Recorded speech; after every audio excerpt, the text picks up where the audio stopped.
सभी को मेरा जय हिंद। मैं ललित शर्मा लाडी आपके सामने इतिहास का एक बहुत ही महत्वपूर्ण टॉपिक लेके आज आया हूं। हल्दी घाटी का युद्ध जो महाराणा प्रताप और अकबर के बीच में हुआ था। महाराणा प्रताप भारत के एक बहुत ही बड़े हिंदू राजा थे। राजस्थान के मेवाड़ में उनका राज था और भारत में बड़े ही सम्मान के साथ उनका नाम लिया जाता है। तो महान हिंदू शासक महाराणा प्रताप के बारे में जानेंगे। हल्दी घाटी का जो युद्ध था वो 18 जून 1576 में हुआ था। 18 जून 1576 में महाराणा प्रताप के बारे में जानेंगे। सबसे पहले उनका जन्म 9 मई 1540 में हुआ था। उनके पिता का नाम उदय सिंह था, माता का नाम जयवंती देवी या जयवंती बाई कह सकते हैं। महाराणा प्रताप की लंबाई हाइट थी 7 फुट से भी प्लस। महाराणा प्रताप का जो वेट था वो था 110 केजी के आसपास। महाराणा प्रताप सिंसोदिया राजवंश से संबंधित थे। सिंसोदिया राजवंश से वो संबंध रखते थे। उनका जन्म कुंभलगढ़ में हुआ था जो राजस्थान में है। मेवाड़ के वो 13वें राजपूत शासक बने। उनके जो टीचर्स थे, शिक्षक आचार्य याज्ञवेंद्र जी उनके टीचर थे। प्यार से महाराणा प्रताप को कीका कहा जाता था और ये नाम भीलों के द्वारा दिया गया था महाराणा प्रताप को। महाराणा प्रताप वीर गति को प्राप्त होते हैं। उनकी डेथ होती है 19 जनवरी 1597 में और जहां उनकी मृत्यु हुई वो जगह थी चावंड या चवंड नाम की जगह थी, राजस्थान। अकबर के बारे में जान लेते हैं। अकबर का जन्म 15 अक्टूबर 1542 में हुआ था। पिता हुमायूं, माता हमीदा बानो बेगम। पूरा नाम अबुल फतेह जलालुद्दीन मोहम्मद अकबर था। उसकी हाइट 5.7 फीट थी और राणा की कितनी थी? 7 फीट से प्लस ज्यादा थी। तैमूर वंशावली के मुगल शासक था वो। जन्म स्थान उसका अमरकोट, सिंध का इलाका जो पाकिस्तान में आज है। मुगल वंश का वो तीसरा शासक था। अकबर के बाद हुमायूं के बाद अपना अकबर था। सॉरी, मैं यहां गलत बोल रहा हूं। पहले बाबर का बेटा हुमायूं का बेटा अकबर तीसरा शासक बनता है जो तैमूरी वंशावली मुगल वंश का तीसरा शासक बनता है। उसके बाबर ने भारत के अंदर मुगल साम्राज्य स्थापित किया था। उसके शिक्षक अकबर का जो शिक्षक था अबुल लतीफ ईरानी उसका शिक्षक था। मकबरा सिकंदरा में आगरा में इसका बना था और डेट ऑफ डेथ है इसकी 27 अक्टूबर 1605। मृत्यु कहां हुई? मृत्यु इसकी होती है फतेहपुर सिकरी, आगरा में। अब चलते हैं थोड़ा आगे हल्दी घाटी के युद्ध की तरफ। महाराणा प्रताप महलों का पुत्र नहीं था, वो पहाड़ियों और जंगलों का पुत्र था। इन दो लाइनों में महाराणा प्रताप की पूरी भूमिका आ जाती है कि जो महाराणा प्रताप था वो महलों का पुत्र नहीं था, वो तो पहाड़ियों और जंगलों का पुत्र था। क्योंकि महाराणा प्रताप पहाड़ों में अरावली के जंगलों में बड़ा हुआ है खेल कूद कर। वहां की पहाड़ियों से राणा को बहुत प्यार है। 1459 में जोधपुर की स्थापना होती है और ठीक 100 साल के बाद 1559 में उदयपुर की स्थापना होती है जो उदय सिंह राणा के द्वारा बसाया गया था। मैंने भी आपको कहा कि राणा को अरावली की पहाड़ियों से बहुत प्यार था क्योंकि वो वहीं पर खेले कूदे और बड़े हुए हैं। राणा का राज्याभिषेक 28 फरवरी 1572 में होता है। राणा के 2 हाथी थे जो बहुत ही खास थे, राणा को बहुत ही प्रिय थे, बहुत ही प्यार करते थे। एक का नाम था राम प्रसाद तो दूसरे का नाम था लूना। जो हमारे राणा जी हैं उनका जो चेतक था, घोड़ा था राणा का। 2 राणा ने हाथी रखे हुए थे, एक का नाम राम प्रसाद और दूसरे का लूना था। और सबसे प्रिय जो राणा को कोई चीज थी वो था राणा का चेतक नाम का घोड़ा। चेतक नाम का घोड़ा राणा को बहुत ही प्रिय था। जब चेतक की मौत होती है तो राणा बहुत रोते हैं चेतक की मौत के ऊपर। हल्दी घाटी का जो युद्ध है 18 जून 1576 में शुरू होता है। ये युद्ध मेवाड़ के महाराणा प्रताप वर्सेस आमेर के राजा मान सिंह के बीच होता है। लेकिन मैंने पीछे आपको बताया कि ये अकबर और राणा के बीच में होता है, लेकिन अकबर की सेना लड़ती है। मान सिंह जो आमेर का शासक है वो अकबर की तरफ से लड़ता है मुगल सेना को लेकर, अपनी सेना को लेकर, क्योंकि उसको महाराणा प्रताप से बहुत ही ज्यादा डर लगता है। महाराणा प्रताप से डरता है वो। तो महाराणा प्रताप की तरफ कौन थे? भील जनजाति का बहुत ही बड़ा सहयोग रहा है हल्दी घाटी के युद्ध में। राणा पूंजा जो एक भील शासक थे, उसको राणा जो शब्द है पूंजा को महाराणा प्रताप ने दिया था। ये एक उपाधि लगा लो आप, एक सम्मान लगा दो, राणा उसको बोला जाता था पूंजा को, जो भील जनजाति के सरदार थे।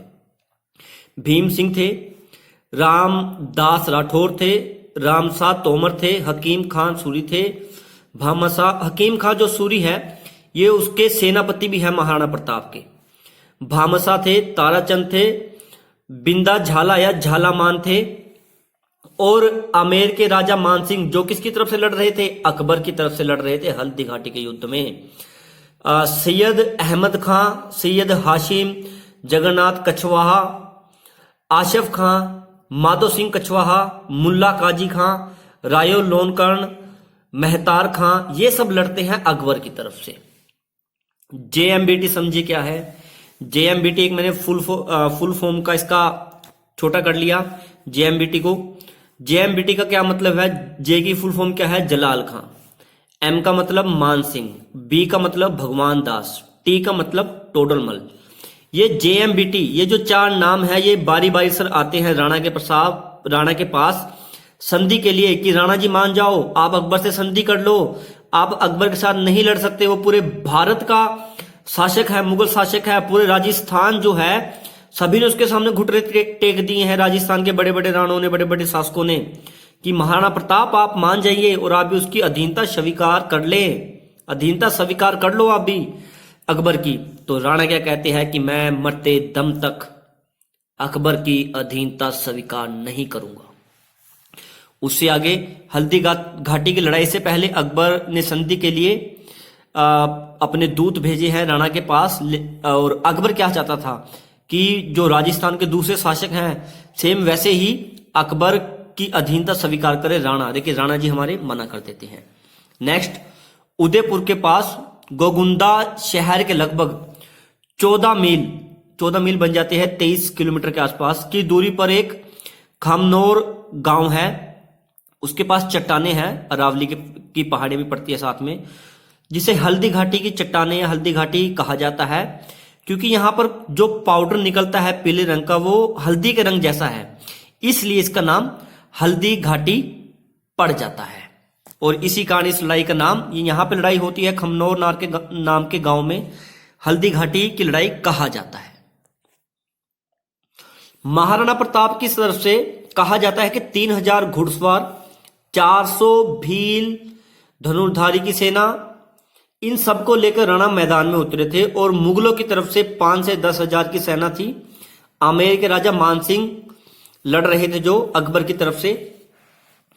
इस युद्ध में प्रताप का पुत्र अमर सिंह शामिल नहीं था। राणा ने उसे एक गुफा में हथियार और खजाने के साथ सुरक्षित रखा हुआ था कि अगर अमर सिंह मैं वीर गति को प्राप्त हो जाता हूं तो मेरे बाद आप इस लड़ाई को जारी रखेंगे। इतने महान थे हमारे राणा।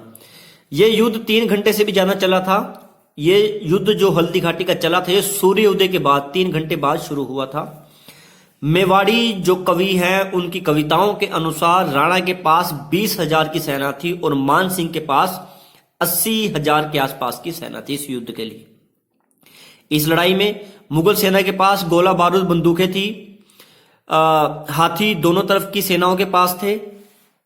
महाराणा प्रताप की छाती का कवच 72 किलो का कवच था महाराणा प्रताप की छाती का, और उनका जो भाला था 81 किलो का वो भाला साथ लेके इस लड़ाई के अंदर लड़े थे। मुगल सेना को इस लड़ाई में राणा से ज्यादा डर भीलों के तीरों का था, क्योंकि उनके तीरों के ऊपर जहर लगा हुआ था। अगर एक बार किसी को लग गया तो मरेगा भाई। फिर मेवाड़ के शासक शिव के भक्त थे। हर हर महादेव के नारे के साथ युद्ध की शुरुआत होती है।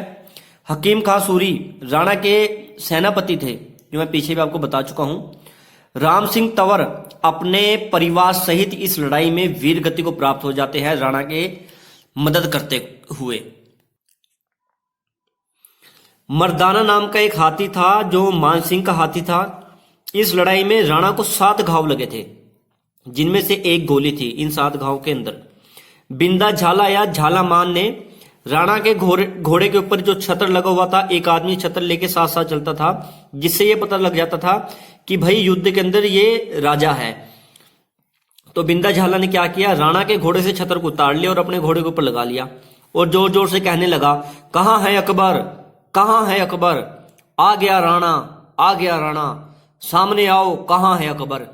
तो सभी मुगल सेना डर गई कि और कंफ्यूज हो गई कि इन दोनों में से राणा असली है कौन, क्योंकि राणा घायल हो चुके थे, वो युद्ध से चले जाते हैं। गांव बलीचा में घायल महाराणा प्रताप पहुंचते हैं और उनका जो घोड़ा था चेतक, वो भी घायल होता है। पीछे से मुगल सेना उनका पीछा कर रही है राणा का। तो एक काफी बड़े नाले की छलांग मारते हुए, छलांग लगाने के बाद वीर गति को प्राप्त हो जाते हैं। चेतक नाम का जो घोड़ा होता है वो, राणा ये देखकर फूट फूट के रोने लग जाते हैं, क्योंकि वो सबसे प्रिय उनका घोड़ा था।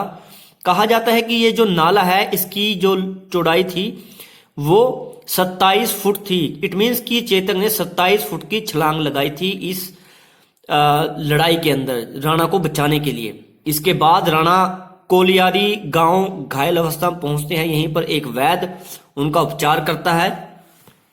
इस युद्ध के बाद मुगल सेना और अकबर डरे हुए थे। मानसिंह भी डरा हुआ था कि राणा कहीं फिर से आक्रमण ना कर दे, क्योंकि वो एक घायल शेर है और घायल शेर कभी भी आक्रमण कर सकता है और पहले से ज्यादा तेजी के साथ। कहा जाता है कि राणा को अपने अधीन करने का सपना देख रहे अकबर राणा की वीर गति को सलाम करते थे और वो कहते थे कि इस जैसा, महाराणा प्रताप जैसा इस दुनिया में कोई वीर पैदा नहीं हुआ। राणा की मृत्यु पर अकबर राणा को याद करके फूट फूट के रोया था और कहने लगा था कि ऐ वीर, मैं तुझे सलाम करता हूं, मैंने तेरे जैसा योद्धा अपने पूरे जीवन में इस धरती के ऊपर नहीं देखा। तो महाराणा प्रताप को हम अपने अंतिम शब्दों के साथ श्रद्धांजलि देंगे। सूरज का तेज कभी फीका पड़ता था, सूरज का तेज कभी फीका पड़ता था, जब राणा तू अपना मस्तक ऊंचा करता था। थी राणा तुझ में कोई बात निराली, थी राणा तुझ में कोई बात निराली, अरे इसीलिए तो अकबर भी तुझसे डरता था, अरे इसीलिए तो अकबर भी तुझसे डरता था। वीडियो अच्छी लगे तो ज्यादा से ज्यादा शेयर कीजिए, सब्सक्राइब कीजिए। मैं आगे भी आपके लिए इतिहास की ऐसी वीडियो लेके आता रहूंगा। भारत माता की जय, वंदे मातरम।